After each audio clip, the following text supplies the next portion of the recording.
Hello, and welcome to Life Diaries, a space where the pages of life open up, one story at a time. These are tales written by experience, spoken from the heart. Take a moment for yourself, and let's begin.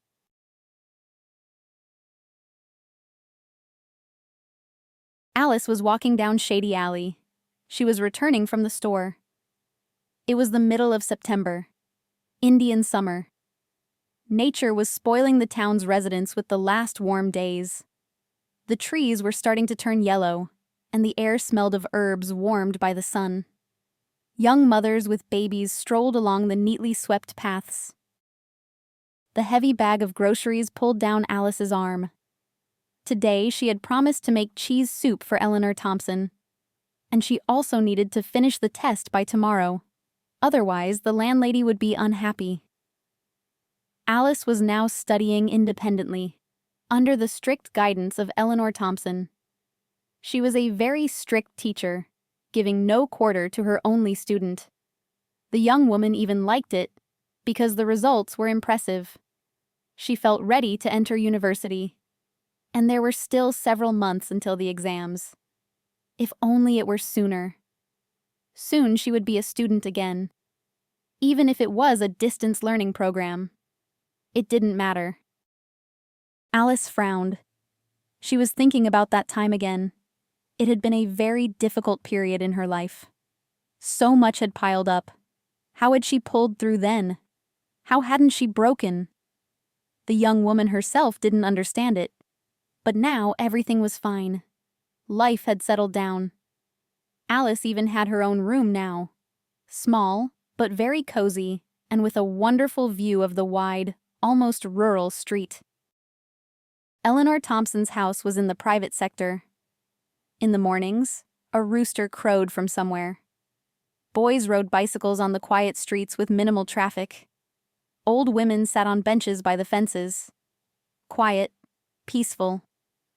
It seemed that just nearby, multi-story buildings loomed, cars rushed along the roads in a continuous stream. People hurried somewhere on their business, but here it was peace and quiet. This area was not considered particularly prestigious, but Alice really liked it here.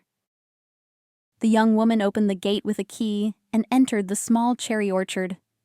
The dog Duplex greeted her with joyful barking, ran up, sniffed the bags, and wagged his tail. Alice smiled and stroked him between the ears, pulling out a treat she had bought especially for him from her bag. The dog even squealed with pleasure. She was always happy to see his joy. The young woman went up to the porch and opened the door. "I'm home," she called out. "Put the kettle on. Our show is about to start," Eleanor Thompson replied from her room. The elderly woman was a distant relative of Alice's. The young woman got confused with all these connections. Basically, Eleanor Thompson's children were third cousins of Alice's mother. Alice didn't even know these relatives existed. They met for the first time at Alice's mother's funeral. That was 2 years ago. At that time, the grieving young woman had to greet many unfamiliar people. Some of them were relatives, all very distant. The young woman shivered again from the memories that flooded back, as always, suddenly.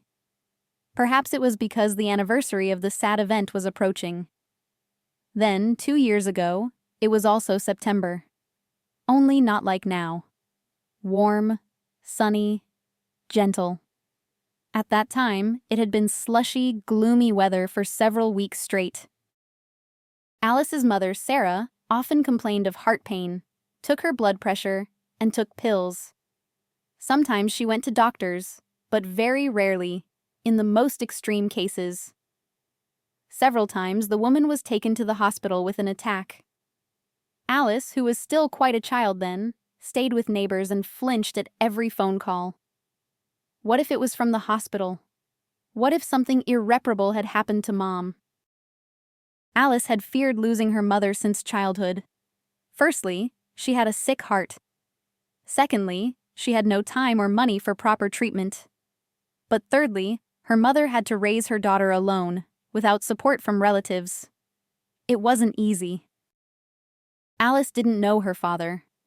Her mother had once told her that her only daughter was the result of a short, passionate romance with a man who had come to town on a business trip.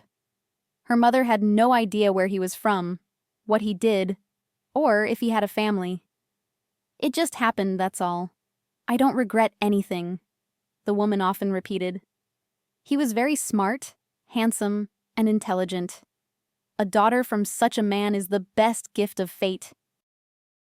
Over time, Alice began to suspect that her mother still loved this man, and he had gone somewhere and didn't even suspect he had a child. "Didn't you try to find him?" Alice had asked her mother more than once. They lived very hard lives, and there were moments in a girl's life when she needed a father. But her mother shook her head negatively. "No, I didn't look. And why? He probably has his own life, a family. He didn't promise me anything. You are only mine." Her mother was the closest person to Alice. She always supported her, gave timely, unobtrusive advice, knew how to dispel any melancholy with a couple of words, and knew exactly when it was best to leave her daughter alone and not bother her with questions. The woman worked as a cleaner in a local shopping center, and after her shift, she also worked as a dishwasher in a nearby cafe. She had no education. Alice's mother was raised in an orphanage. Her parents led an inappropriate lifestyle, so the girl was removed from the family. But Alice's mother did not receive an apartment from the state as an orphan. Why? Because she had a share in her paternal grandmother's house. If you had a grandmother, how did you end up in an orphanage? The young woman was confused when she first learned her mother's story. There was a grandmother and other relatives, but no one wanted a difficult child. Her parents didn't raise me, they drank, they didn't have time for that. And I grew up like a weed. So they sent me to an orphanage, and then, after some time, there was a fire in my parents' house. Nothing was left, neither my mother and father, nor their guests, nor the house itself. That's how I became an orphan. Time passed. Alice's mother graduated from the orphanage. She dropped out of culinary college almost immediately. She didn't have time to attend classes. Money for food wouldn't earn itself. At first, the young woman lived with her grandmother, but many other distant relatives also crowded into that dilapidated old house. None of them were happy about the new lodger, so they paid her her share for the house and sent her on her way. "They tricked me, of course," Alice's mother would shake her head. "But I didn't understand anything then, an 18-year-old girl who hadn't seen life. So I was left without a home, without support, without education. I had to become a cleaner. Where else? And I didn't even really know how to swing a mop there. I didn't have to wash floors in the orphanage. And at my grandmother's, it was a whole other planet. So I had to learn on the fly." The young woman rented a tiny apartment in a wooden barracks, got a job, and made friends among her neighbors. And life went on as usual. Sometimes thoughts came about finishing her studies, but then she immediately remembered the boring lectures, practical classes, and the desire somehow disappeared on its own. So what? Life wasn't bad as it was. Why have these extra problems? And there was no one around, no one advised me, a foolish girl, that I absolutely had to get an education. So you, daughter, study, don't be lazy. Maybe you'll make something of yourself. Your father is smart, educated, well off, so you have all the cards in your hands. And Alice did study. She was always among the best students in her class. Academics came easily to her. She even always won prizes at competitions. Her mother rejoiced at these successes, was proud of her talented daughter, and carefully kept all her certificates in a separate folder. The day Alice was born was the happiest day for her mother. At least, she often told her daughter that. "You are the most beautiful baby. Big, intelligent eyes, deep blue, and eyelashes like fans. All the hospital staff ran to admire you." Raising a daughter alone was not easy, but the woman managed. True, she had to take on extra jobs. Alice's mother worked from morning till night, often without days off or vacation. She tried to make sure her girl had everything she needed, that she was dressed as well as others, well fed. Mother and daughter huddled in the same small room in the wooden barracks. Alice liked the place, but her mother often sighed about not being able to move somewhere more decent. Alice considered herself quite a happy person. She had many friends in the barracks. They loved to play in the weed-infested yard. In summer, the children only came home to grab a bite and then rushed back outside for new adventures. Their parents were all busy with work, so the boys and girls, left to their own devices, enjoyed their freedom. They didn't care then that they lived in one of the poorest areas of the city. These children simply didn't know anything else. Alice's childhood was only overshadowed by anxiety for her mother. She got sick far too often. Her mother would turn pale, her lips would turn blue, and sweat would bead on her forehead. The woman would start breathing with a strange wheezing and rattling sound. Sometimes it would pass on its own, or after taking a pill. Sometimes the girl had to run to the neighbors and call an ambulance. Periodically, her mother was taken to the hospital, but this happened rarely. Usually, the woman refused hospitalization. "What are you doing, Sarah? You're not taking care of yourself," the neighbor would say mournfully in such cases. "How can I go to the hospital now? I'm working unofficially. There will be no sick leave. If I don't bring home a paycheck, what will my daughter eat? I'm thinking about my daughter." If you're thinking about your daughter, first of all, take care of your health. Go to the hospital here. Alice can stay with us for a while. "I will. I'll save up a little money now, and then I will." But Alice's mother never found the time or money for herself. To her daughter, shocked by her latest attack, she promised with a smile, "Nothing will happen to me while you're little, understood? I know what it's like to grow up in an orphanage, and I won't let that happen. You won't end up there." "But your heart, it needs to be treated. What if you're gone?" "That won't happen for a long time. My health isn't that weak. Everything will be fine. You'll see." And everything was indeed fine. Alice finished school, got into university on a scholarship, and even on the most prestigious faculty at the time, economics. Her mother's joy knew no bounds.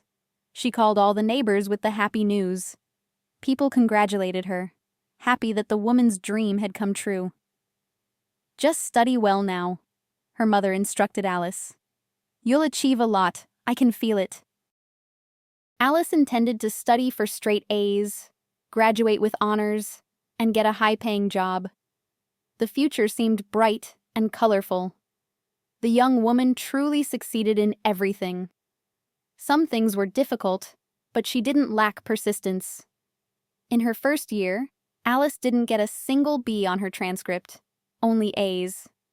She even started receiving an increased scholarship. But in her second year, at the very beginning of the academic year, what Alice feared most in the world happened. In the evening, her mother had another attack. The woman turned as pale as a sheet. Her lips became completely blue. She couldn't breathe. She wheezed. She choked. A terrible sight. Alice called an ambulance. The doctors arrived quickly, but even those 7 minutes of waiting seemed like an eternity to Alice. Her mother had never been so ill before. Soon the apartment filled with people in bright turquoise uniforms. They pushed Alice towards the door, opened their cases, and bent over the patient. The young woman understood that this was bad from the worried looks on these people's faces, from the phrases they exchanged among themselves. Anxiety squeezed Alice's heart. Chills ran down her spine. Her head spun. Her legs felt like cotton, as if they weren't hers. The young woman had never been so scared. But hope then still. Alice clung to it like a thin branch. Yes, Mom was really bad this time, but the doctors should help her. If they saved her mother, everything would be different after that. Alice would no longer let her mother avoid hospitalization. She would take her parents' treatment into her own hands, and everything would be fine. After all, Mom was still young, not even 40. But the paramedics suddenly asked Alice to leave the room in a sharp tone. The situation was getting out of control. The young woman heard phrases like, "We won't make it to the hospital," and "cardiac arrest." Terrible, frightening, hopeless words. Alice obediently went out into the hallway, sat down right on the floor, and covered her face with her hands. She wanted to hide from everything happening in the saving darkness. "My condolences." A doctor came out into the corridor, took off his uniform jacket, but not his cap. "We did everything we could. You need to sign some papers." It seemed Alice screamed, loudly and desperately. Hot tears streamed from her eyes. The terrible truth reached her gradually. And then everything swam before her eyes, spinning. The young woman lost consciousness. She woke up on the sofa in the room of her neighbor, Aunt Martha. "My poor dear," the woman sighed. "So young, and now you'll have to make your own way in life." Aunt Martha helped organize the funeral. Many strangers came to say goodbye. Her mother's colleagues, her friends, relatives. Yes, it seemed that Alice had many relatives whose existence she hadn't suspected. Mom sometimes talked about something, but Alice wasn't interested in listening about unfamiliar people. It was then that they approached her. Her mother's third cousins, David and Catherine. Both were so well-groomed, clearly well off. They handed her an envelope with a small sum of money, wished her to be strong and composed. Alice looked at them with hope. Maybe they would offer their help and support. She, so lost and crushed by grief, desperately needed someone to lean on now. But her relatives apparently considered their duty done, expressed their condolences once more, and left. About a week after the funeral, Alice started thinking about what she should do next. She had to earn money somehow. She was 18 now, an adult. But what kind of work? And more importantly, when? After all, the young woman's time was completely taken up by her studies. "Looks like you'll have to leave university," Aunt Martha said sadly, shaking her head. "It's a shame. Your mother was so happy when you got in." "There's no way out," the young woman sighed. She understood that her neighbor was right. Combining studying and working wouldn't work. And if she didn't work, she would soon be kicked out of her rented apartment. And she wouldn't have anything to eat. So it happened that Alice dropped out of university and got a job, like her mother, as a cleaner in a store. Ironically, the very same one. A year passed unnoticed. Alice barely made ends meet. The physical work was tiring, but even more exhausting were the thoughts of her mother. The young woman grieved, her soul ached. It was hard to get used to the new reality, to a world where no one loved her and no one cared for her. Alice didn't like to remember those days. Even the thought of them made her feel heavy again. But what could she do? She had to accept reality and understand that life was like that.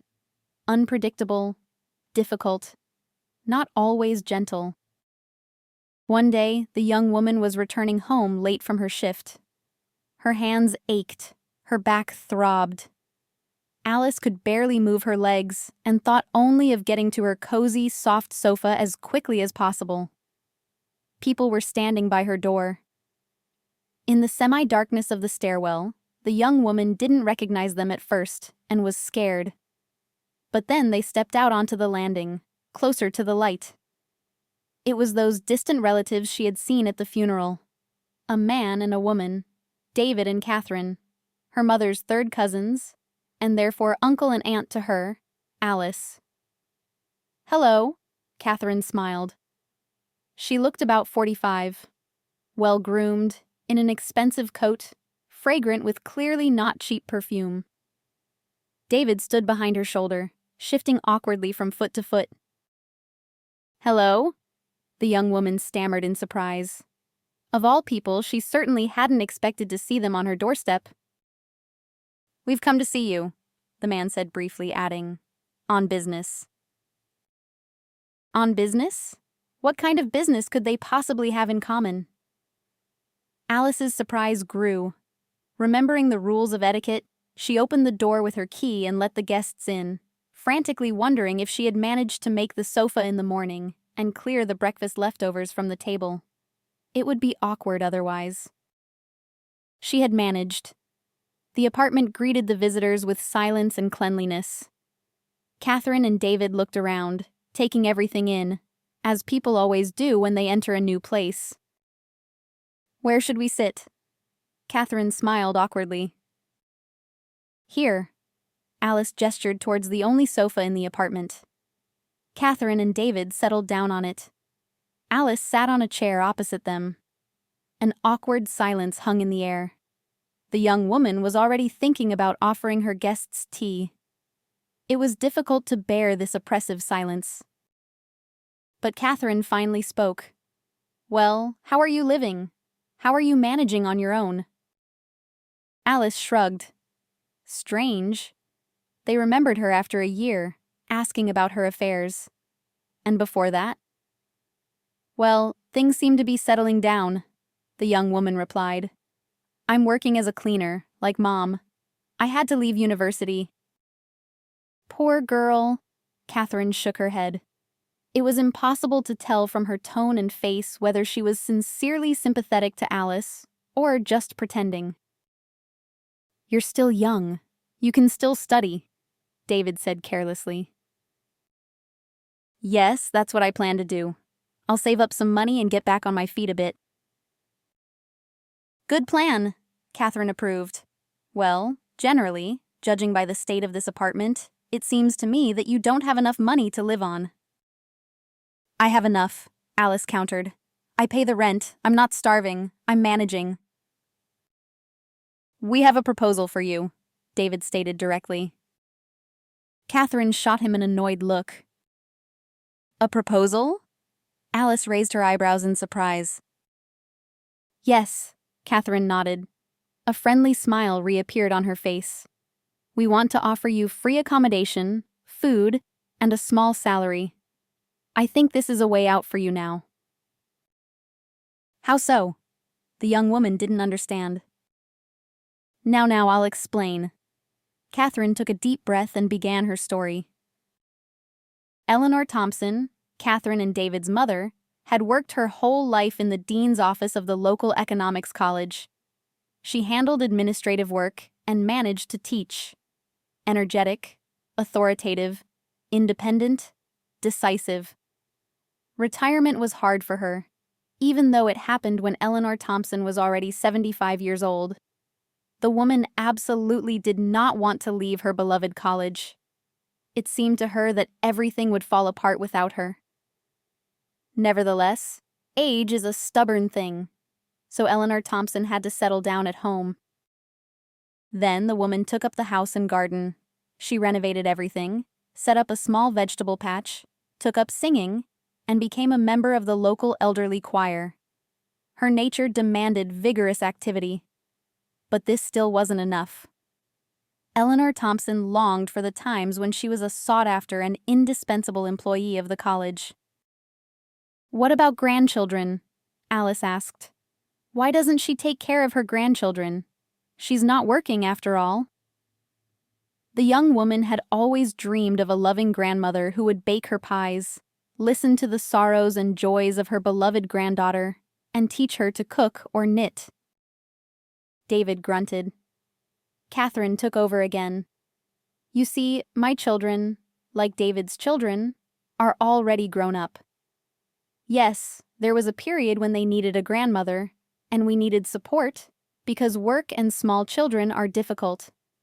You'll find out yourself later. But for Mom then, leaving college wasn't even a question. She loved her work too much, so her grandchildren barely know her. They are, essentially, strangers to each other." Alice shook her head. How could that be? Was it really true that the grandmother didn't care about her grandchildren? There was clearly resentment in Catherine's voice, as if she still couldn't forgive her mother for not helping her with the children. In short, Mom's health deteriorated. Her blood pressure started acting up. The doctor prescribed her pills, which she often forgot to take. And at her age, of course, she should have had less physical exertion. But Mom, she spent whole days working in that garden of hers, in the heat and in the cold. Well, and the result is, she had a stroke, David explained in a calm, even voice. It wasn't noticeable from his face that he was particularly worried about it. But Catherine sighed heavily at her brother's words. Yes, a stroke. The woman lowered her head. The neighbor noticed Mother lying right on the garden bed and called an ambulance. The doctors fought for her life for a long time. They didn't give us any prognosis. They even advised us to prepare for the worst. But she pulled through. Pulled through? David scoffed. What do you mean pulled through? She's bedridden. What are you saying? Catherine glared at her brother. Bedridden? Yes, her legs are very weak now and one arm barely moves. But Mom walks, albeit with support. She's in her right mind. It's just that now she constantly needs someone nearby to cook food, bring water, clean up, take her outside. She categorically refuses a caregiver, David said with annoyance. Yes, she refuses, Catherine nodded sadly. She doesn't want a stranger in the house with her. She doesn't trust strangers. And you? Alice asked. Well, what about me? I have work, my own family. David here also works from morning till night, and he's often sent on business trips. We absolutely cannot be tied down to Mother. We tried to persuade her to get a caregiver. We even brought several candidates to Mother in the hospital when she was moved from intensive care to a regular ward. No, that's it. You can't trust a stranger in the house. Who knows what's on their mind? David quoted his mother. Therefore, Catherine's voice became soft and insinuating, like Alice the fox from the movie Pinocchio. Therefore, we need not a stranger, but one of our own. A relative. Me? Alice finally understood what it was about. Of course you, the woman nodded. You are the absolute best option. Young, quick, our relative, meaning not a stranger. And you're in need, no point beating around the bush. So you'll live at Mom's house. In good conditions, you won't have to pay rent. And taking care of her isn't that difficult a job. We'll pay you, you can start saving, you can go back to university later. Mom, you see... Catherine shook her head meaningfully, not finishing the sentence. Well, Alice, of course, understood everything. For some reason, it made her feel uncomfortable. You'll have your own room, David began to list. Food. You can sit and play computer games. You'll just need to feed her sometimes, help her wash up, and take her for a walk. Ideal conditions. I need to think about it, Alice said slowly. What is there to think about? Catherine threw up her hands. Leave your phone number, I'll call you back. All right.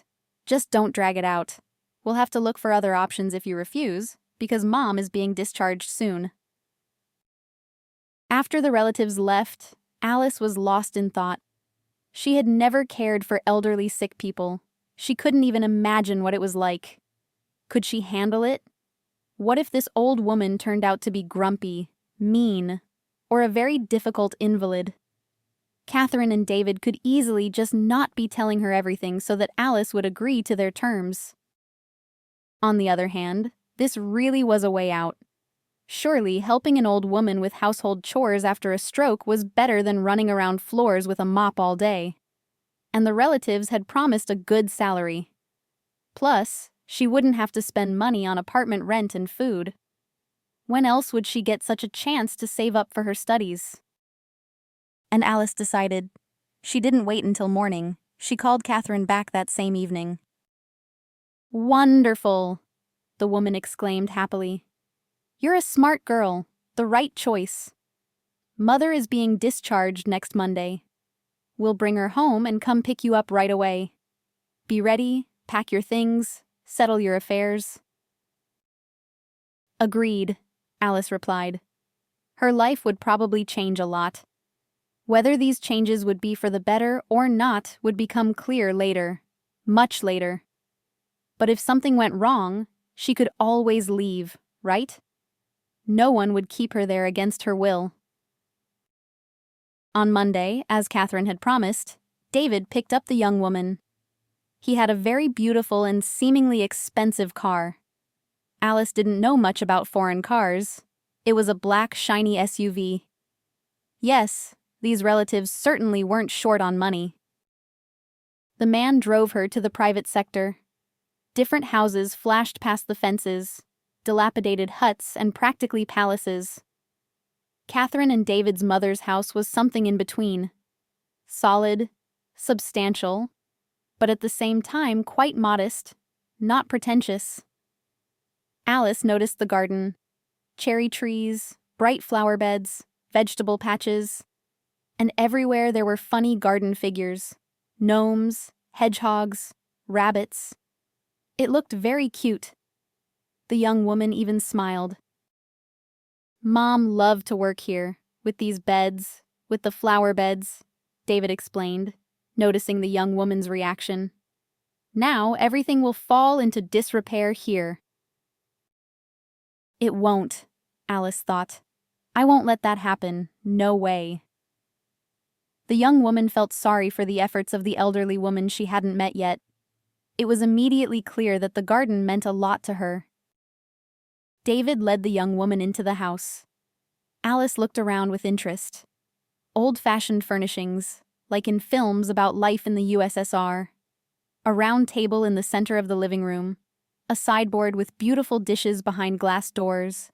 Knitted round doilies everywhere. Cozy, nice, clean. Alice liked it here. It would be pleasant to live in such a place. "Eleanor Thompson is in her room," David announced and led the guest further. After walking through a narrow, empty corridor, they found themselves in a spacious, bright room. At first glance, Alice was struck by the abundance of books. 2 walls were completely filled with shelves, stacked from floor to ceiling with multicolored volumes. It was a whole library. It took Alice's breath away. She ran her eyes over the spines, classics, detectives, encyclopedias, and many books on economics. Eleanor Thompson taught at the economics college. Catherine had said something like that. So it wasn't surprising. Opposite the window stood a massive desk, piled high with notebooks and papers. A working mess. Against the free wall, not occupied by shelves, was a bed. And there she sat, Eleanor Thompson. Seeing the woman for the first time, Alice was a little embarrassed. An authoritative, cold gaze and brows furrowed in displeasure. She sat on the edge of the bed, straight as a board, looking at the entering Alice with a sort of reproach. "Meet her, Mom." Catherine, who had appeared in the room, smiled. "This is Alice. Remember I told you? Sarah's daughter. She'll be staying with you for a while." "I don't need a caregiver," Eleanor Thompson stated stubbornly. "I've told you this many times. My hands obey me. A little training, and I'll be as good as new." "The doctor said you can't be left alone," David reminded her. "So don't argue." It was clear that this wasn't the first time the adult children had tried to convince their stubborn mother that she needed help. Alice hadn't expected Eleanor Thompson to argue. She thought she herself was afraid of being left alone in the house. But the elderly woman seemed to think differently. Catherine sighed tiredly. "Mom, don't be like a child. Alice will stay with you for a little while. If you get stronger, regain your strength. That is, when you rehabilitate." Catherine corrected herself immediately under her mother's stern gaze. "Then she'll go back to her place. That's all." Eleanor Thompson tried to get up from the bed, but she couldn't. It was clear that the woman's legs were very weak. Alice immediately rushed to her, offering her shoulder for support. It came naturally to her. Eleanor Thompson smiled bitterly and accepted the support. All right, she decided. Let her live here for now, but only until I get rid of the effects of the stroke. And I will get rid of them, believe me. You won't get your wish. Who would doubt it? Catherine smiled. Relief was reflected on her face. Finally, they had achieved their goal. You always get what you want, David supported his mother. I don't remember it any other way. Then David and Catherine showed Alice around the house. There were 4 rooms: the living room, Eleanor Thompson's bedroom, her son's and daughter's former children's room, and an empty small room that had apparently once served as a gym. At least, there was a wall bar, a pull-up bar, and an exercise bike stood in the corner. Father used this, David explained. He loved to repeat that movement is life. He tried to get me into sports, but it didn't work. Catherine teased her brother, pointedly glancing at his impressive belly. It didn't work, David agreed. You'll live here, Catherine announced. If you want, you can work out. Consider it saving on a fitness center. David laughed loudly at his sister's joke. Both of them were in a good mood now that the matter was finally settled. You'll sleep on this sofa. Bedding and towels are in the closet. Then Catherine wrote down everything necessary in a thick notebook. A list of medications Eleanor Thompson should take, the schedule of the invited masseur, a rough daily routine for the elderly woman. There was quite a lot of information. If anything happens, call immediately, Catherine said. Once a month, we'll transfer your salary to your card. You'll buy groceries and medications with Eleanor Thompson's money. She knows about it. Mother might start being difficult, just so you know, David admitted. Catherine gave her overly talkative brother a pointed look. Don't listen to him. Mother's character is, of course, peculiar, but she was always a reasonable person, and fortunately, the stroke hasn't changed anything in that regard. So everything will be fine. Well, if anything happens, call me. Catherine and David, having given Alice final instructions, slipped out of the house. It seemed to the young woman that they were eager to return to their own lives, their own affairs. They had left their mother in the care of a distant relative and were happy about it. Strange relationships. The young woman took a deep breath and went to the room. She needed to get acquainted with the person she would now be living with. Alice hoped that Eleanor Thompson would like her. My children have fluttered away, the elderly woman smiled. She was sitting in the armchair, where David had left her. They've dumped their mother on a young girl, and they're happy. But why do you say that? They care about you, they worry. Well, yes, they left. They both have work, after all. Oh, my dear girl. Eleanor Thompson smiled. A young, naive creature. You don't understand anything in this life yet. Come on, let's get acquainted. What did you say your name was? Alice. Maybe I'll make some tea? We can sit in the kitchen, chat, get to know each other better. Excellent idea. Alice, happy to have something to do, rushed to the kitchen. She boiled the kettle, put a vase of candies she found in the cupboard on the table. Managing someone else's house was unusual at first. On the other hand, that's exactly what she had been invited here for. When everything was ready, the young woman helped Eleanor Thompson get to the kitchen. The elderly woman, of course, was putting on a brave face, trying to show that she was perfectly steady on her feet. But that wasn't the case. Her arms and legs were weak, sluggish, barely obeying her. Alice understood that Eleanor Thompson, usually authoritative, strong, and energetic, could not yet come to terms with her new condition. And she imagined how terrifying and painful it must be for a person accustomed to an active life. The young woman's heart ached with pity for Eleanor Thompson. My favorite candies! The elderly woman exclaimed happily, seeing the table set. Mine too, Alice smiled. But you're just a child. Hello, everyone. Eleanor Thompson examined Alice carefully. How old are you? 19, the young woman replied. You look younger, like a teenager. That's from my mom. She also always looked younger. Looked. Oh, Sarah, Sarah. Eleanor Thompson shook her head mournfully. I barely knew her, you see. Only saw her a couple of times when she was a child. My cousin, Sarah's mother, and I didn't really communicate. She led a not very good life. I'm sorry, that's your grandmother. I know that story. Mom told me, Alice said. That's why Mom ended up in an orphanage, you see. Her parents drank, they didn't look after her at all. Well, and so... I thought about it many times. Maybe I should have taken Sarah in. My children were a little older than her. But back then, it felt like I had escaped from that family, from that vicious circle. I didn't want to go back to the past. And I didn't find out that Sarah was in an orphanage right away. I thought her paternal grandmother had taken her in. After all, her father had a mother. She didn't, Alice sighed. For some reason, she didn't like this conversation. It felt as if Eleanor Thompson was trying to find an excuse for not taking in the daughter of her deceased cousin.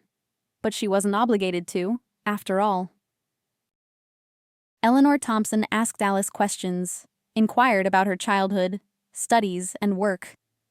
The hostess of the house sighed sadly and shook her head, listening to how difficult things had been for Alice after her mother's death. At that moment, there was no hint of the irritation she had shown the young guest on the woman's face. Alice liked this about Eleanor Thompson: sensitive, empathetic, attentive. Upon learning that the young woman had had to drop out of the economics faculty, Eleanor Thompson visibly brightened, even seemed to glow. You'll re-enroll next year, she stated confidently. You'll study distance learning. By then, I'll be stronger. I won't need someone around all the time. I need to prepare, Alice said, spreading her hands. Tutors, all that. To get back in on scholarship, I need to take an exam. I checked. And I don't have the means right now. Why do you need some stranger as a tutor when you have me?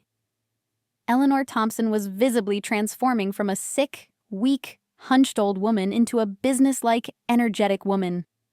I taught at the economics college for so many years. I'll prepare you so well they'll be fighting over you. I promise you that.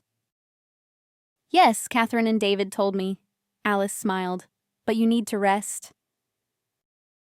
Idleness is the worst punishment for me. Fate has given me a gift in you. Finally, there's someone who can benefit from my experience. Thank you, Alice said, somewhat bewildered. She hadn't expected things to turn out this way at all. Life in Eleanor Thompson's house followed its course. Alice settled in wonderfully in the gym room. A cozy sofa, a study table by the window, even a laptop left by Eleanor Thompson's husband. In the evenings, the young woman watched movies on it, sometimes alone, and sometimes with Eleanor Thompson. Afterwards, they would discuss the characters for a long time, argue, or joke. There was no trouble with Eleanor Thompson. Yes, Alice had to do everything around the house: clean up, dust, cook. But the woman, who had suffered a severe stroke, tried to handle everyday chores herself as much as possible. Catherine had warned that Alice would likely have to wash Eleanor Thompson. This aspect scared and embarrassed Alice a little, but the elderly woman managed on her own. She only needed to be escorted to the bathroom and then back to the bedroom. Alice was amazed by Eleanor Thompson's organization. She never forgot to take her pills on time. Alice never had to remind her. The woman herself swallowed the pills, laid out on the table by her bed, at the right time. And Eleanor Thompson had also made a training schedule for herself and never broke it. She would wake up in the morning, sit up in bed, and start working on her other arm and both legs with the hand that was more or less obedient. It was hard for her. Alice could see that. Her face, lined with wrinkles, would turn red from the effort, and beads of sweat would appear on her upper lip. But the woman didn't give up, repeating the movements that required incredible effort again and again. This commanded respect. And there were results. At least, that's what Eleanor Thompson said. She claimed that every day she felt her strength returning, and assured Alice that the lack of movement was the worst thing, that even a healthy person could become an invalid from idleness, because nature is wisely arranged and unnecessary bodily functions gradually atrophy from disuse. Alice found it interesting to listen to Eleanor Thompson's reasoning. She learned a lot from this intelligent, erudite person. True, the hostess sometimes seemed surprised by Alice's lack of education. In her opinion, the young woman didn't know basic things, had little understanding of art or history. "Don't you take an interest in anything at all?" Eleanor Thompson would ask, looking sternly at Alice. "I was an excellent student in school and university," Alice would say, lowering her eyes shyly. Next to Eleanor Thompson, she realized that she really didn't shine with erudition. But this turned out to be fixable, because Eleanor Thompson had many books, and Alice read. She read voraciously, selflessly, non-stop. Eleanor Thompson also often sat with books. And Eleanor Thompson also made a study plan for Alice so that she would definitely pass her exams with high marks in the winter and get into the university on a scholarship for distance learning. They studied every day, always in the living room, at the long oak table. Eleanor Thompson didn't miss lessons, even on days when she clearly wasn't feeling well. Alice tried to postpone the lessons, suggesting they continue later, but this usually irritated the strict teacher, who loved order and organization. Eleanor Thompson turned out to be a wonderful teacher. She knew how to explain very complex topics accessibly, sometimes scolded her young pupil for being slow to understand, sometimes encouraged her, and always explained confusing material with particular care. So everything somehow fell into place in Alice's mind on its own. "You seem to have a talent," the young woman remarked one day. "You're a wonderful teacher." Eleanor Thompson beamed at this praise and immediately launched into memories. She told Alice about how she first came to the college after university. She was afraid to go to her first lecture with students who were only slightly younger than herself. Her knees were even shaking. But of course, she managed. Eleanor Thompson loved her work. She lived for it. And even after becoming a mother, she couldn't put her life's work in second place. "It's my fault that the children turned out this way," Eleanor Thompson confessed one day. "I should have paid more attention to them. But I bought them off with toys, demanded excellent grades, perfect behavior. Yes, I'm an ace in economics, but child psychology is still a dark forest to me." Alice remained silent then. What could she say? The young woman perfectly understood what Eleanor Thompson meant. David and Catherine visited their mother rarely, and they didn't call to check in more than once a week. As if Eleanor Thompson was a stranger to them. Both had achieved a lot in life. David was a department head at the local gas plant, and Catherine worked as an engineer in a design bureau. Good positions, high salaries, strong families. Plus all the attributes of successful people: cars, travel, large apartments. It seemed like a source of pride and joy for any mother. But the relationship between the grown children and Eleanor Thompson hadn't worked out. They, of course, fulfilled their duty.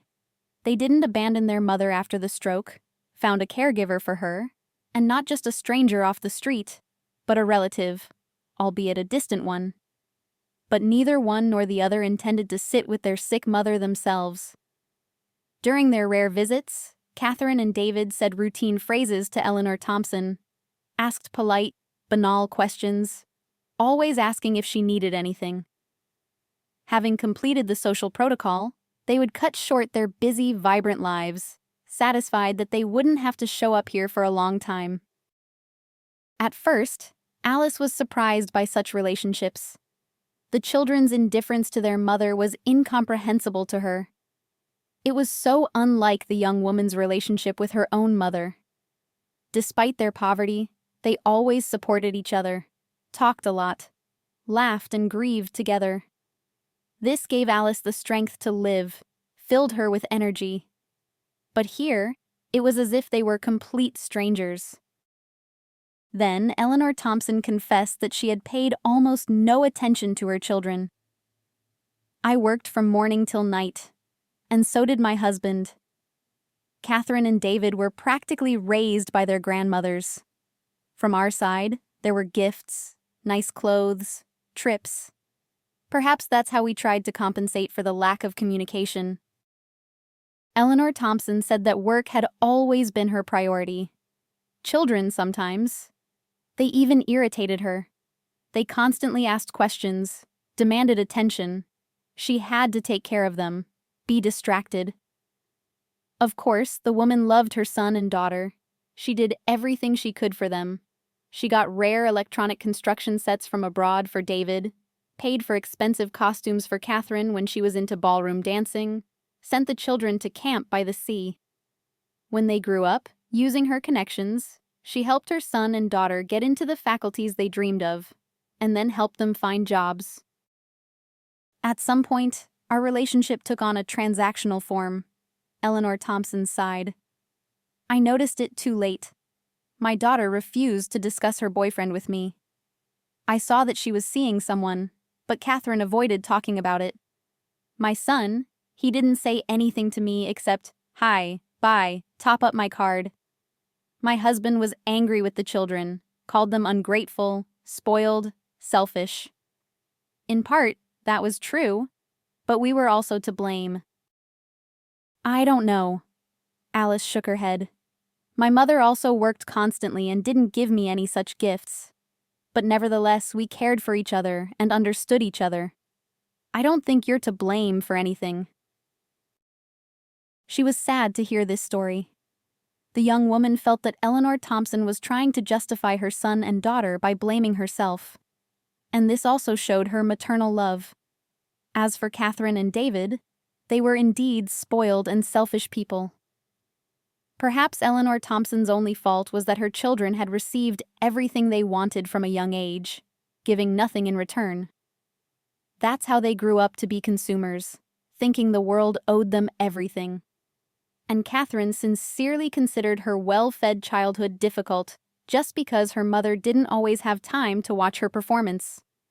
What did she know about a difficult childhood when your mother is at work all day, and you, a 10-year-old, have to run to the store yourself and make dinner? Alice even liked it, taking care of her mother. She was so tired from work. "Mom." The young woman became sad again. How she missed her voice, her smile, her warm gaze. David and Catherine didn't appreciate their happiness. They, unlike her, could visit their dearest person at any moment. Only they weren't in a hurry for some reason. Alice helped Eleanor Thompson get to the living room. Lately, despite regular exercises, she had visibly declined.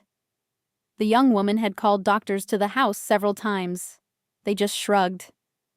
What did you expect? Age, extensive stroke. You're lucky she's not completely bedridden, and in her right mind. You know how it can be. It was hard for Alice to see Eleanor Thompson weakening right before her eyes. She put on a brave face, tried to look cheerful and healthy, but more often she needed to lie down during the day. Less and less often did she ask to be taken out to the garden, to sit among the cherry trees, to chat with Duplex, to breathe the fresh air. Alice shared her observations with Catherine and David. They sighed sadly and said roughly the same thing as the doctors. Age, stroke, what could be done? However, David promised to arrange for Eleanor Thompson to go to a sanatorium. There she was supposed to be supported and treated. Legally, patients of that age weren't admitted, So the man was looking for workarounds. But for some reason, things were dragging on. Alice suspected that David wasn't trying particularly hard. On the screen, the characters were sitting at a cafe table and arguing. Eleanor Thompson watched with interest. The hand holding the cup of tea was noticeably trembling. It had become completely weak. Alice noted this alarming detail with pain. Something had to be done. But who? Who to turn to if the doctors explained everything by the patient's age, and her own children didn't care about their mother's condition? Suddenly, Eleanor Thompson turned pale. It happened instantly, right before her eyes. The cup fell from her hand, and the tea spread across the table in a dark puddle. The elderly woman clutched her head. It was clear that she was in great pain. "I'll be right back." Alice jumped up from the armchair. "I'll call an ambulance immediately." The young woman had not the slightest doubt that the matter was serious. She didn't even ask Eleanor Thompson what was bothering her. To the dispatcher who answered the call, the young woman said that her grandmother had had a stroke, was losing consciousness, and needed help as soon as possible. Alice hoped that after such words, the crew would arrive as quickly as possible. Then the young woman returned to Eleanor Thompson and saw that she had vomited right onto the carpet. The elderly woman was sitting, leaning back in the armchair, pressing her relatively obedient hand to her forehead. Alice had never seen her so lost and frightened before. "Water?" the young woman asked. She didn't know what other help she could offer Eleanor Thompson, but she desperately wanted to alleviate her condition in some way. She shook her head negatively. "She's reacting to speech, that's good." "I called an ambulance." "Thank you," Eleanor Thompson said in a weak voice. "It's very similar to my condition. Probably another stroke. I was warned that this was possible." Speaking was difficult for the woman. Her tongue was thick. The sounds were sparse. "Everything will be all right. Help is on its way," the young woman said. She hoped her words would give Eleanor Thompson strength.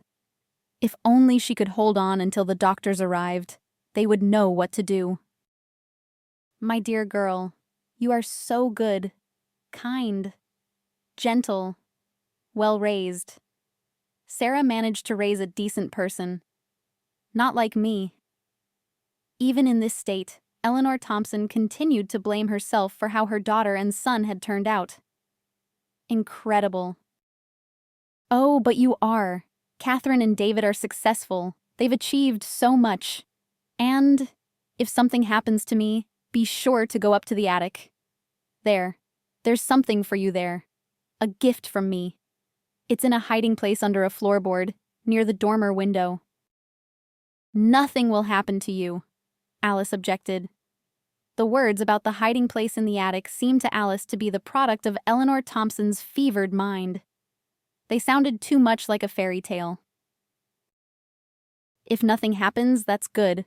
But if something does happen, be sure to go up. You deserve this gift. I am so grateful to you for your care and kindness. Words cannot describe it." "All right, I promise," Alice assured Eleanor Thompson. "Just please hold on.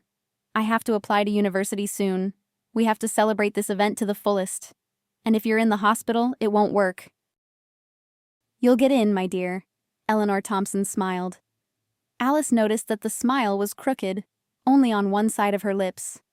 "And everything will work out for you." Just then, there was a knock at the door. The room filled with people in uniform coats. Medics. All of this reminded Alice so much of that terrible evening when her mother was gone. Only this time, events were unfolding differently. The paramedic ordered Alice to pack essential items for Eleanor Thompson. They were taking her to the hospital, and there, of course, they would help her. Alice rushed through the rooms with lightning speed, throwing a robe, slippers, a cup, a toothbrush, and many other small items into the travel bag that Eleanor Thompson had used on many business trips. Things that, in the young woman's opinion, would be useful in the hospital. Alice saw Eleanor Thompson off to the ambulance. The medics were wheeling the woman out on a stretcher. It was frightening to see a loved one in such a state. But hope lived in Alice's heart that everything would be all right. The doctors had arrived in time. They would provide the patient with the necessary help, and she would definitely return home. But Eleanor Thompson did not return. When the phone rang at 6 a.m. from an unknown number, Alice immediately understood everything. An indifferent voice announced that Eleanor Thompson had died in intensive care. The elderly woman's body could not withstand the second stroke. Alice hung up and literally slid down the wall onto the floor. How terrifying and inevitable it all was. A black wave of despair slowly rolled over the young woman. She needed to call Catherine. The doctors didn't have the patient's children's phone numbers after all. Alice had given the paramedic her own number. She simply hadn't thought, in her anxiety and haste, to dictate Catherine and David's numbers. Now she had to deliver the tragic news to them. And that was very difficult. But there was nowhere else to go. Catherine, upon hearing what had happened, gave a choked cry and probably started crying, because her words were very indistinct and punctuated by sobs. She asked how everything had happened, got the number of the hospital where Eleanor Thompson had been taken, and then asked Alice to take care of the funeral arrangements. "You see, I can't just leave work. It's a busy time. David is on a business trip anyway. He won't be back until the day after tomorrow. So we don't have time. Don't worry about the money, we'll pay for everything." Alice hung up and threw herself onto the bed. She cried for a long time, giving vent to her emotions. The tears unexpectedly brought relief, although they drained her strength. The young woman went to the bathroom and washed her face. She still had so much to do. She couldn't fall apart. A gray autumn dawn was breaking outside the window. Of course, Alice couldn't fall asleep. She still couldn't believe what had happened. The feeling of loss weighed heavily on her. And suddenly the young woman remembered how Eleanor Thompson had insistently asked her to go up to the attic, said there was a hiding place there, and in it, a gift for her. Alice got out of bed and went into the entryway. It was chilly there. The young woman shivered from the cold and regretted not putting on the warm robe, Eleanor Thompson's New Year's gift. In the entryway, in the very corner, stood an old, dried-out ladder. It led directly to the attic. The square door in the ceiling was ajar. There was no lock on it. Probably to open the door, you just had to push it with your hand. The young woman did so. The door opened inwards, showering Alice with dust and wood shavings. Yes, apparently no one had been up to the attic in a long time. It was surprisingly warm in the attic. A pleasant twilight reigned everywhere, and dust motes danced in the gray light filtering into the room through the dormer window. Alice's nose caught the scent of some herbs. The young woman turned around. Yes, bunches of dried herbs were hung right on the walls on ropes. Probably someone, either Eleanor Thompson or her husband, had collected them once to brew fragrant, healing tea in the winter. The young woman had expected to see a cluttered, cramped space. In her imagination, an attic was a place where people stored various junk. But here, there was surprising cleanliness. Eleanor Thompson and her husband were clearly organized homeowners. Along the walls stood homemade shelves with some boxes. Each one was labeled. Alice couldn't resist and opened a box labeled Photos. Inside were neat stacks of old, thick albums. The young woman took out the first one she came across, sat down right on the floor, leaned her back against the shelf, and opened it. Black and white pictures flashed before her eyes. They showed Eleanor Thompson, very young, her husband, and their children, little Catherine and David. So funny, such amusing little ones. And how could they have turned into such indifferent adults? The family, it turned out, traveled a lot. Alice looked at photos from different places with lively curiosity. Parents and children posed against the backdrop of rocks, on the seashore, or near an old castle. To the young woman, who had never even left the city in her entire life, it was interesting to look at these pictures. An ordinary family. It was clear that the parents loved their little ones very much. See, they took them all over the world with them. What more could you want? Alice continued her inspection of the attic. It was so exciting, wonderful here. The young woman felt as if she had entered another world or traveled back in time. Even her heavy thoughts receded during this time. She found a box of old Christmas tree decorations. There was everything here: little foxes on clips, snowmen, twisted icicles, and they were so beautiful, so skillfully made, not like the cheap mass-produced goods that filled the stores before the new year. These were toys with a history, with a soul. Alice thought for a moment, then took a glass snow maiden and a cotton snowman as keepsakes. Yes, the holiday wasn't soon, but this year she would definitely put up a Christmas tree at home, and these toys would occupy the most prominent place on it. Home. She wondered where she would celebrate the new year. She needed to find an apartment now. It was good that Alice had managed to save a small sum during her time living with Eleanor Thompson. Thinking of Eleanor Thompson, Alice became sad again. And she also remembered that she had asked her to find the hiding place. It was supposedly under a floorboard, near the dormer window. The young woman went to the window and gently tapped the floor with her foot. The floorboard creaked and lifted. There it was. The young woman carefully hooked it with her hand and pulled it up. The floorboard came up easily, revealing a spacious niche. And there really was a box, a carved wooden item, covered with varnish. Holding her breath, the young woman took the find in her hands. It was heavy, very heavy. She placed the box on the floor, opened the lid, and gasped. Inside the box were jewels. Yes, unusual, seemingly antique. If it wasn't fake, of course. Massive gold earrings adorned with sapphires, several thick chains, a necklace inlaid with red stones. Could they be rubies? And also a brooch in the shape of an elegant dragonfly with bright blue eyes. Were those sapphires too? Alice didn't know much about jewelry, but she understood that these pieces, if they weren't skillfully made costume jewelry, were worth a fortune. Eleanor Thompson had said she wanted to give her a gift, but she couldn't have left her these treasures, could she? At the bottom of the box lay an unsealed envelope. The young woman took out a sheet of paper folded several times. A long message was written on it in a neat, compact hand. Alice immersed herself in reading. Only 2 people knew about this story: my husband and I. But Arthur Davies, unfortunately, passed away, and therefore I remain the sole keeper of the secret. So I decided to write a letter in which I want to tell you how we acquired these jewels. It happened back in the distant 20th century.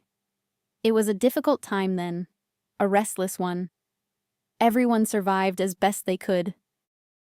Students from France arrived at our college on an exchange program. Among them was Paul, a talented, enthusiastic young man. I liked him immediately. We had a lot in common. We were both passionate about science. I was his teacher. After graduating from college, the young man was to head a department in a large Russian-French company. And the young man, despite his young age, was ready for this without any doubt. Composed, purposeful, quick to grasp everything. A worthy young man. So, Paul brilliantly defended his diploma and went to work for this very company. His position was so tempting, many would have wanted to sit in that chair. And the salary was good, and the bonuses were decent, and the career prospects were simply brilliant. We communicated with him sometimes, rarely, because both he and I were workaholics, always working and enjoying it. I must say I didn't even notice that Paul hadn't been in touch for a long time. He was working, nothing surprising. But one day, the young man's father called me. Jean was desperate. He claimed that his son had been framed and was now in prison, awaiting sentencing. He begged me to look into it. I decided that his son could get a long sentence. The desperate father simply didn't know who else to turn to. Of course, I immediately took up the investigation.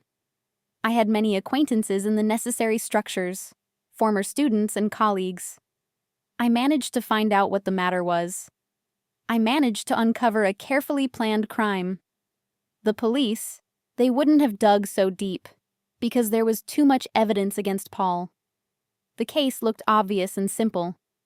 He had been framed, skillfully led to make deliberately incorrect decisions. Paul was given incorrect figures, and someone signed for him in places.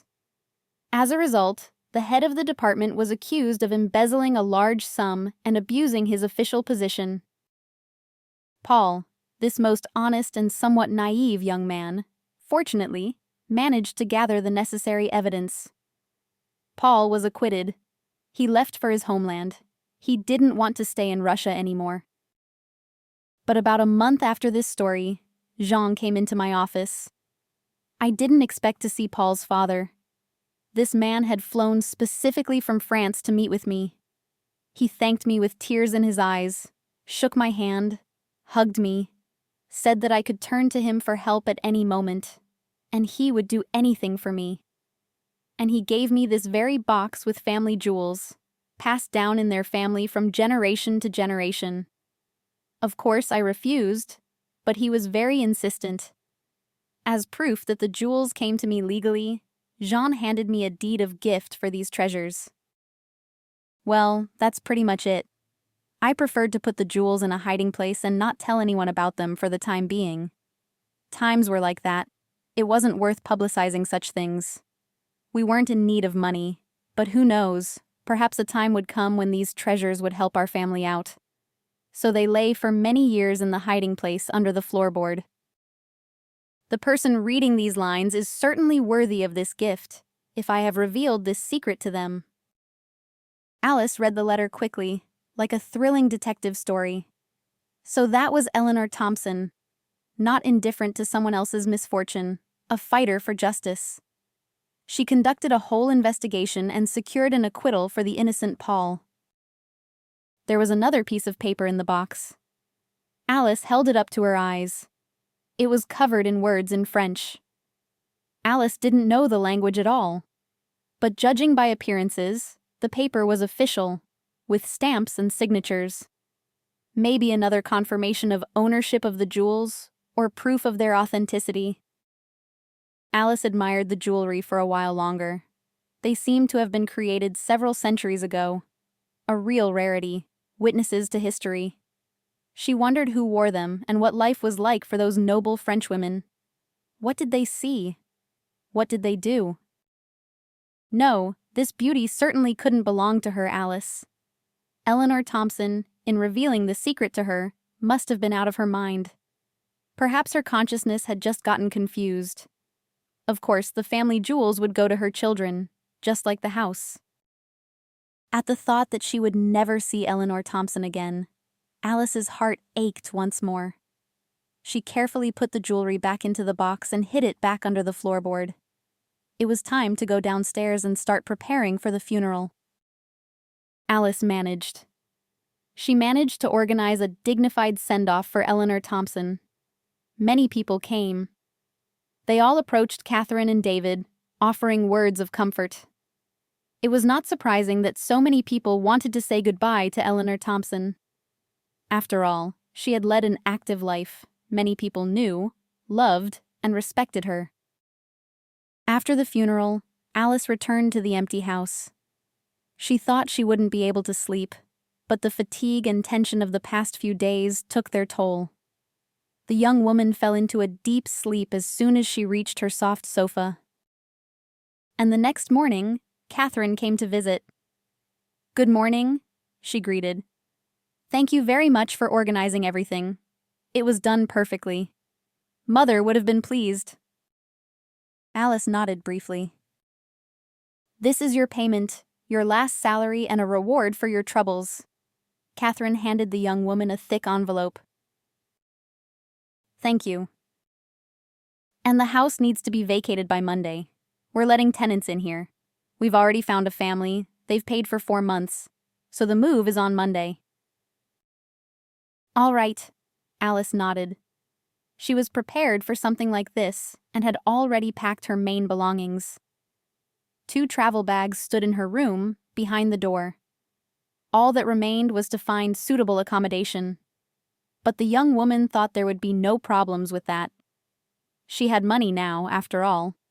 Enough for rent and living expenses until Alice found a suitable job. And the young woman wasn't going to give up her dream of entering university. She felt ready to take the exam. And it was all thanks to Eleanor Thompson's efforts and persistence.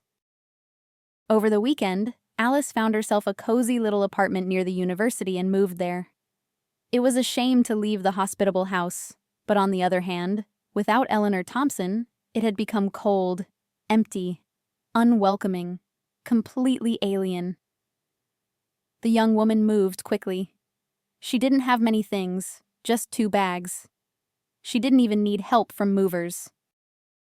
Alice, as planned, re-enrolled in the university on a scholarship for distance learning, and she also found a job almost in her field. Eleanor Thompson, while she was still alive, had advised her to look for vacancies as an assistant economist or accountant. She said that students were readily hired for such positions. And she was right. Now Alice worked in a warm office, preparing reports for signing, sorting primary documents, processing simple paperwork.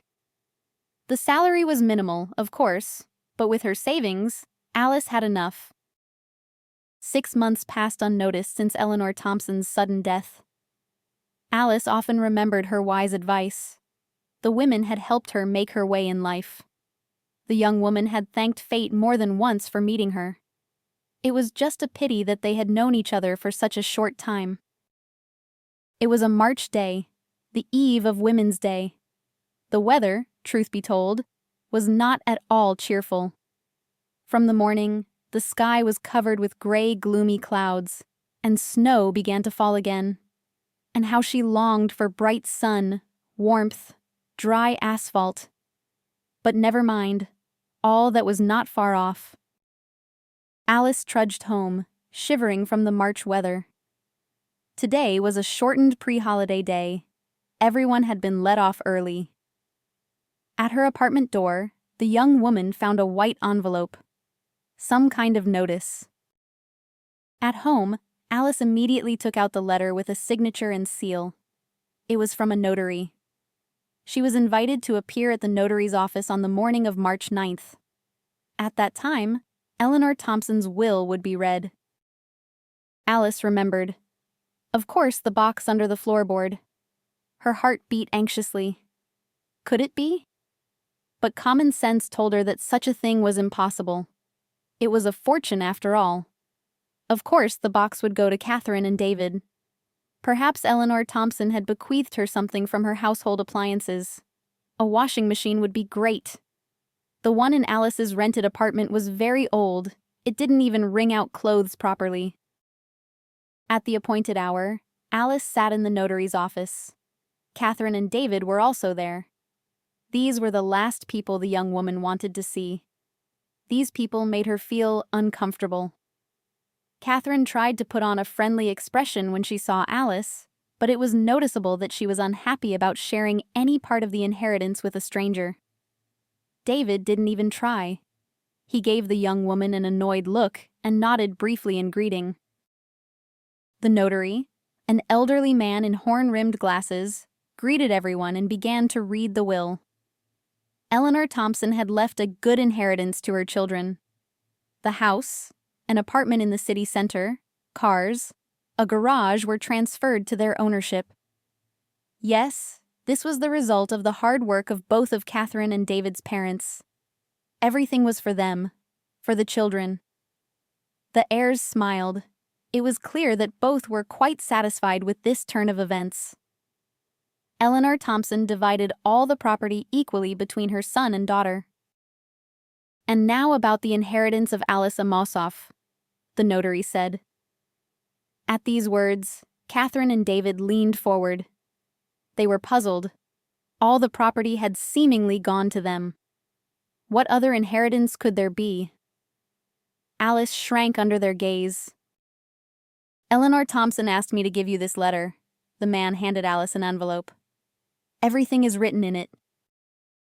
What's in there?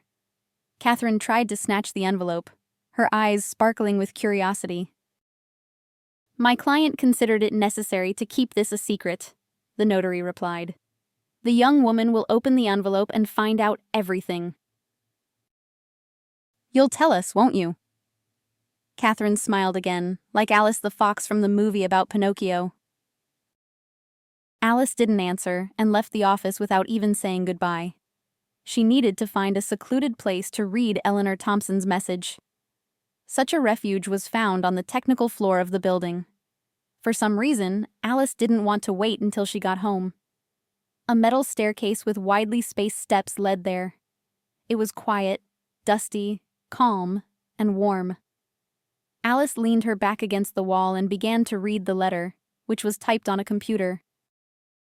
Alice, my dear girl, if you are reading this letter, it means I am no longer here. I want to thank you for the care and warmth you gave me. It turns out to be so pleasant, and it means so much. You might not understand it now, but you will live to my age, and everything will fall into place. You are a wonderful person, a sensitive, kind, modest young woman, and at the same time, intelligent, purposeful, hardworking. You didn't break, despite your difficult fate. You have a steel core inside you, remember that. You will achieve a lot in life, but making your way alone is very difficult. Without connections, without pull, without money, without the support of loved ones. I know this firsthand. And so I want to give you this gift. I know you will use it wisely. There is a box in the hiding place in the attic. It is hidden under a floorboard, near the dormer window. It contains jewels. They are worth a fortune. But you will read all the details later in the will, which should be in the envelope. They are yours. You are worthy of this. I specifically asked the notary for one service, not to announce the will in front of my children. They have already received a lot.